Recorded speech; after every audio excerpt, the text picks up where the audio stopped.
Hello दोस्तों, welcome back my YouTube channel. आज हम आप लोगों को कंक्रीट टेक्नोलॉजी का चैप्टर नंबर 2 के बारे में बताएंगे। इस चैप्टर का नाम है कंक्रीट के संगठक यानी इंग्रेडिएंट ऑफ कंक्रीट। इस चैप्टर में हमें कौन कौन से टॉपिक पढ़ने हैं, कौन कौन से टॉपिक महत्वपूर्ण हैं, इन सब विषय पर हम लोग विस्तृत चर्चा करेंगे। अभी हम आप लोगों को बताते हैं कि कौन कौन से टॉपिक पढ़ने हैं। इसके बाद हम वीडियो लेकर आएंगे इन सभी पर विस्तृत वर्णन। तो चलते हैं। इसमें पहले नंबर पर इसमें जानना है कि कंक्रीट क्या होती है, और दूसरे नंबर पर ये जानना है कि कंक्रीट के संघटक क्या होते हैं यानी इंग्रेडिएंट ऑफ कंक्रीट। देखा जाए तो इस चैप्टर में केवल 3 ही बातों पर फोकस किया गया है कि सीमेंट क्या होता है, मतलब सीमेंट का विस्तृत वर्णन है। सीमेंट क्या कैसे प्रयोग करना है तथा इस पर विस्तृत चर्चा किया गया है। मिलावे के बारे में बताया गया है और जल के बारे में बताया गया है कि हमें इस पर कंक्रीट के बारे मकान बनाते समय हमें इन सब पदार्थों की आवश्यकता होती है। और सीमेंट, मिलावे और जल के पूरे इसके बारे में बताया गया है। और आता है सीमेंट, इसके बाद आता है सीमेंट क्या है और इसका इतिहास। ठीक, अब उसके बाद आता है सीमेंट बनाने के प्रकार। एक प्राकृतिक सीमेंट होता है, दूसरा कृत्रिम सीमेंट होता है। प्राकृतिक सीमेंट और कृत्रिम सीमेंट। तो कृत्रिम सीमेंट के बारे में आते हैं। कृत्रिम सीमेंट सामान्यतः 2 विधियों से बनाई जाती है। एक गीली विधि, दूसरी सूखी विधि। गीली विधि और सूखी विधि में केवल इतना अंतर होता है कि गीली विधि में स्लेरी घोल के रूप में घोड़े भट्टी में डाली जाती है, लेकिन सूखी विधि में जो स्लेरी या फिर स्लेरी उसमें नहीं बनाते हैं। उसमें यह घोड़े भट्टी में पाउडर फॉर्म में डाला जाता है। बस इतना ही अंतर होता है। और सामर्थ्य की दृष्टि से देखा जाए तो सूखी विधि की अपेक्षा गीली विधि अधिक सामर्थ्यवान होती है।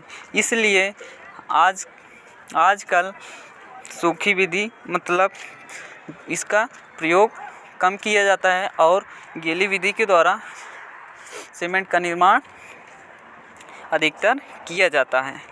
तो आइए जानते हैं सीमेंट के घटक और उनके प्रकार यानी ingredient of concrete and their function. मतलब इंग्रेडिएंट ऑफ सीमेंट है। मतलब सीमेंट में कौन कौन से इंग्रेडिएंट यानी पदार्थ मिलाए जाते हैं। तो जैसे एल्युमिनियम हो गया, जिप्सम हो गया, मैग्नीशिया हो गया, एल्कलीज हो गया, कैल्शियम कार्बोनेट हो गया, सिलिका हो गया। ये सभी इंग्रेडिएंट हैं। इनका परसेंटेज क्या होता है, इनका कार्य क्या होता है, ये क्यों मिलाए जाते हैं, इन सभी के बारे में हम लोग चर्चा करेंगे। उसके बाद आता है सीमेंट के रासायनिक संगठन एवं जल क्रिया। Chemical composition of cement and hydration. इसमें जानना है कि सीमेंट के रासायनिक संगठन जैसे C3S हो गया, C2S हो गया और C3A हो गया और C4AF। ये सभी क्या हैं? ये सभी C3S का मतलब होता है ट्राई कैल्शियम सिलिकेट और C2S का मतलब होता है डाई कैल्शियम सिलिकेट और C3A का मतलब होता है ट्राई कैल्शियम एल्यूमिनेट तथा C4AF का मतलब होता है टेट्रा कैल्शियम एल्यूमिने फेराइड। ये सभी क्यों प्रयोग किए जाते हैं? ये सभी क्लिंकर फॉर्म में होते हैं, तब ये सभी पदार्थ बनकर निकलते हैं। अब इसके बाद आता है सीमेंट के परीक्षण। सीमेंट हम लोगों ने बना लिया है, उसके बाद इसका परीक्षण करना है। इसका परीक्षण सामान्यतः 2 ही विधियों द्वारा किया जाता है। एक लैब टेस्ट और दूसरा साइट टेस्ट यानी प्रयोगशाला विधि और दूसरा स्थलीय परीक्षण। इसके बाद प्रयोगशाला में हम प्रयोगशाला लैब टेस्ट के अंतर्गत जो है रासायनिक गठन परीक्षण करते हैं, सूक्ष्मता मापांक करते हैं, सघनता परीक्षण करते हैं, निर्दोषिता परीक्षण करते हैं, जमाव काल परीक्षण करते हैं। जमाव काल परीक्षण में जो है हम लोग 2 प्रकार की जमाव की चर्चा करेंगे, प्रारंभिक जमाव काल, अंतिम जमाव काल, इनिशियल सेटिंग, फाइनल सेटिंग। फिर इसके बाद हम लोग सामर्थ्य परीक्षण की बात करते हैं। सामर्थ्य परीक्षण में जो है कंप्रेसिव सामर्थ्य, दूसरा टेंसाइल सामर्थ्य। इसके बाद हम लोग जो है कंक्रीट के यानी सीमेंट के स्थलीय परीक्षण, फील्ड टेस्ट फॉर सीमेंट के बारे में चर्चा करेंगे। इसमें जो है इस टेस्ट को जो है लैब टेस्ट की अपेक्षा जो है करने में कम समय लगता है। इसके बाद आता है रंग क्या, इसको जो है टेस्ट को करने के लिए जो है क्या क्या चेक किए जाते हैं। इसके जो है रंग चेक किया जाता है, महीनपन चेक किया जाता है, ताप चेक किया जाता है, पानी में जांच इसकी जो है जांच की जाती है और जो है ढेलों की उपस्थिति की जांच की जाती है, खुरदरापन की जांच की जाती है, मिलावट की जांच की जाती है। इसके बाद आता है सीमेंट।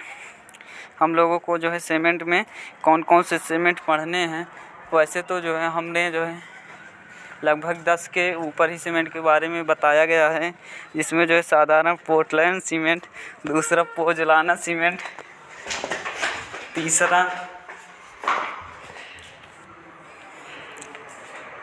तीसरा जो है शीघ्र बलग्राही या सामर्थ्यग्राही सीमेंट, चौथा अल्प ऊष्मा सीमेंट, पांचवा उच्च एल्यूमिना सीमेंट, छठवा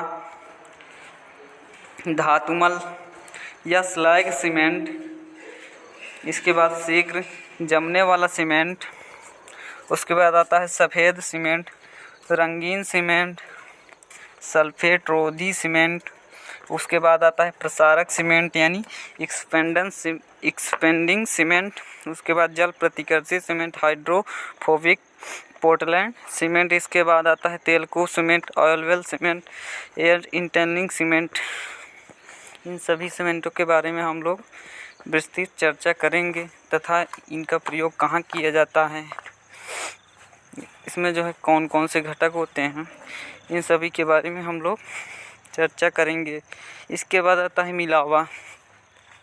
हमने कहा इस चैप्टर में हमें जो है 3 ही बातों पर फोकस करना है। पहला जो है सीमेंट क्या होता है, सीमेंट के बारे में विस्तृत वर्णन किया गया है, और दूसरा जो है मिलावे का, और जो है तीसरा वाटर का। तो सीमेंट का हो गया। अब दूसरी बात आती है मिलावे का। तो मिलावे में मिलावा क्या होता है, इसके बारे में हमें चर्चा करना है। उसके बाद बजरी क्या होती, मतलब जो है मिलावा तो हो गया, फाइन एब्रिगेट, कोर्स एब्रिगेट, लेकिन जो है कुछ ये जो है कुछ मिलावे हैं, जैसे बजरी, गिट्टी, रोड़ी, बालू, सिल, धातुमल। ये जो है इसे जो हम किस प्रकार से डिफ़ाइन करेंगे कि ये जो है कौन से मिलावे के अंतर्गत आते हैं। उसके बाद मिलावे का वर्गीकरण किया गया है कि जो है सोर्स के आधार पर जो है, पहला स्रोत के आधार पर किया गया है कि जो है प्राकृतिक मिलावा, और दूसरा कृत्रिम मिलावा यानी नेचुरल एब्रिगेट और आर्टिफिशियल एब्रिगेट। और जो है माप के आधार पर इन्हें जो है 4 भागों में डिवाइड किया गया है, जैसे महीन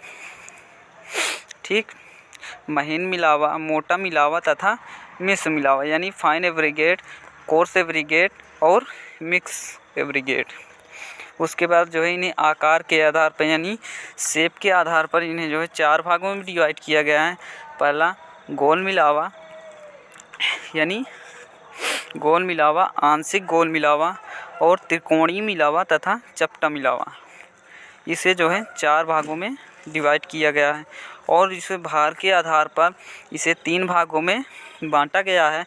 एक है भारी मिलावा, दूसरा जो है सामान्य मिलावा तथा तीसरा हल्का मिलावा। ठीक, उसके बाद आते हैं मिलावे के अभिलक्षण, यानी जो है इसमें जो है कौन कौन से गुण होने चाहिए। इसके बाद आता है संगठन यानी कंपोजिशन।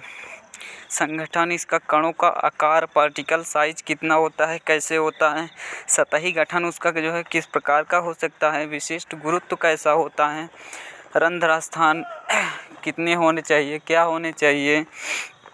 उसके बाद आता है स्थूल घनत्व, बल्क डेंसिटी क्या होती है, संरंध्रता एवं जल अवशोषण, मतलब वो जो एग्रीगेट होता है उसमें जो है वो जो वैट्स होते हैं, या संरंध्रता मतलब जो है जल को सोखने की क्षमता एवं जल अवशोषण।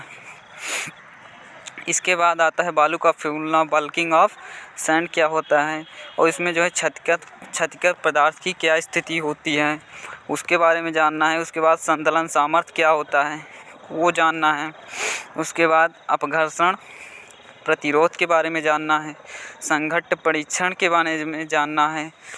उसके बाद निर्दोषिता या टिकाऊपन के बारे में जानना है, साउंडनेस।